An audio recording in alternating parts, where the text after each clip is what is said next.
Hey everybody, this is the Sliders Review, and welcome to a special edition of Asian and Pacific Islander Heritage Month. And I'm here today to talk to you about Power Rangers Mystic Force, episode Soul Specter. So this is a Daggeron Solaris Knight centered type episode, a little bit of a Chip centered type episode, but Chip really doesn't do that much. But it's mostly a Daggeron episode. He does like a lot of heroic stuff in this. Now Daggeron is played by John Tui, and John Tui is from New Zealand, and he used to play Doggy Kruger, the Shadow Ranger in SPD. I remember when he first showed up as Daggeron, I recognized his voice, but then in like 2 episodes later, he changed it up to make it sound more kind of like British type sounding, you know what I'm saying? Because he sounded too much like Doggy Kruger a little bit when he first started doing it. But I was like, oh man, so this is what he looks like. Now, John, he is, now I'm not sure how to pronounce this, I'm really not sure how to pronounce his race. But from what I Googled and everything, his type of people are considered kind of like Pacific Islander. Look, if that's what Wikipedia tells me, that's just what I'm gonna go by, because I, honest to God, don't know. But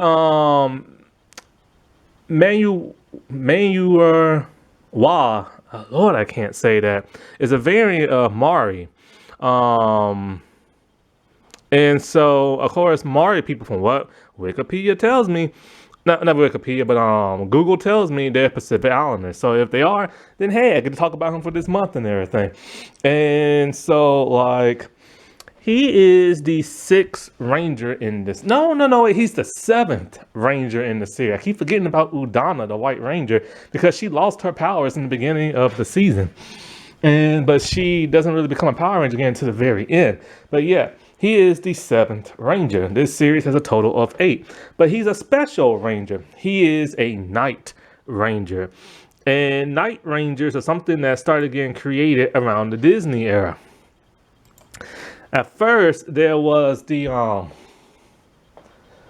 Sentinel Knight. And he wasn't necessarily a Power Ranger. He had like all this mystical, magical energy that could restore people powers and this and that. And then his body later become a Battleizer, and which was kind of weird, but whatever.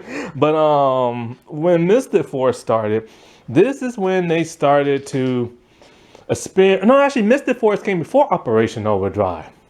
So yeah, so Operation Overdrive, when they started experimenting with like Night Rangers and stuff. And Night Rangers are basically a Power Ranger who's bigger, bulkier, and sometimes they have a cape, sometimes they don't. But their costume is primarily like armor. It's like, the spandex underneath and all this plated armor on it and stuff. And so he is the gold one. And he has a really sweet outfit. Like, it's gold with this shade of blue. Gold Rangers really do look better with blue. Like in the past with the Zeo Gold Ranger, he was primarily black with just like a gold shield and bracelets and stuff like that and gauntlets. But like, I don't know, it's just the blue and the gold just really works. It really pops and everything. And so, like, what is it? So, like, Daggeron is really interesting because he was under a spell for many, many, many, many years. And he was a frog. And then Madison freed him when she kissed him, and then he turned back into a human. And his morph is very unique because it's basically a hole puncher with a train ticket, and his Zord is a train that can turn into a Megazord, and he has a lamp that has a genie inside, and the genie is a cat.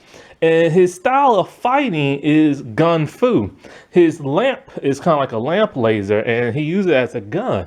And so, like, he's very skilled in that fighting style as well as with the sword. He is a noble, like, warrior who was trained by Liambo, who is Udana's husband and Nick's father. And so, like, he is one of the toughest rangers, like, in this series, and also, like, just in general and stuff. Because not only does he know magic, but he's a skilled fighter. And he's a very honorable man.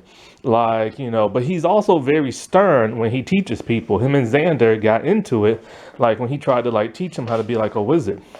And so, in this episode, Korag is back, and I miss Korag. He has a great design. He's purple, but he's evil. That's the thing that sucks about him.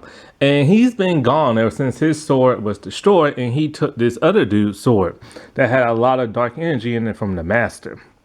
And so he's been rebuilding his sword. He reappeared in the last episode where he met the Solaris Knight, technically for the first time. And so he is not impressed. And so, like, the vampire henchwoman lady, she wants to destroy the Rangers and stuff on her own. She has this soul specter type, like, vortex type thing. But there's also two monsters in play. A spider monster and this one really evil looking woman monster. And basically she's able to suck the soul out of a person's body, and then the spider collects it. And so they're gonna give the energy, like, to like the master and stuff like that. Well, the Rangers, they try to stop him, but like they're unable to. And Chip feels bad because he feels he's a ranger and he should have done more. And so Korax, after meeting the Solaris Knight in the last episode, he wants a rematch. So he sends a message to Nick, telepathy-wise, and tells him he wants to fight Daggeron in the Twilight Light dimension. Daggeron accepts. Now his little morpher and card that he punches is really unique. He's able to morph like that, and he's also able to do other stuff, like call on this pocket dimension where he's at a train station and his Zord is. So he meets Korag, and it's kind of like this purple weird look. It's a lot of Sentai footage in this episode. So while that's going on, him and Korag are like fighting to the death and everything. The Rangers are fighting the spider monster and stuff. I believe the spider monster goes big. They call it their Zords, but they're like no match or whatever. And so then Nick sees a bottle. He opens it, and then the soul-sucking vortex goes inside his belly. And it's really unique and interesting. There's I think a villain like that in DC, or at least it was in Justice League Unlimited. There was a doctor who experimented with something like that, and basically it sucks stuff in. And so, but what this one is doing is sucking his soul out from within. And so after the fight with Korag, Daggeron said there's only one thing that can like heal Nick, and that is the staff of Topaz, but it's on a mountain. The Rangers can't go because they have to fight the spider and that evil lady. So Daggeron and Chip, they go, but they have to climb the highest top of the mountain. So that's what they have to do by hand. And Chip, he's struggling, but Chip is a soldier, man. He's going, and Daggeron just like, come on, Chip. I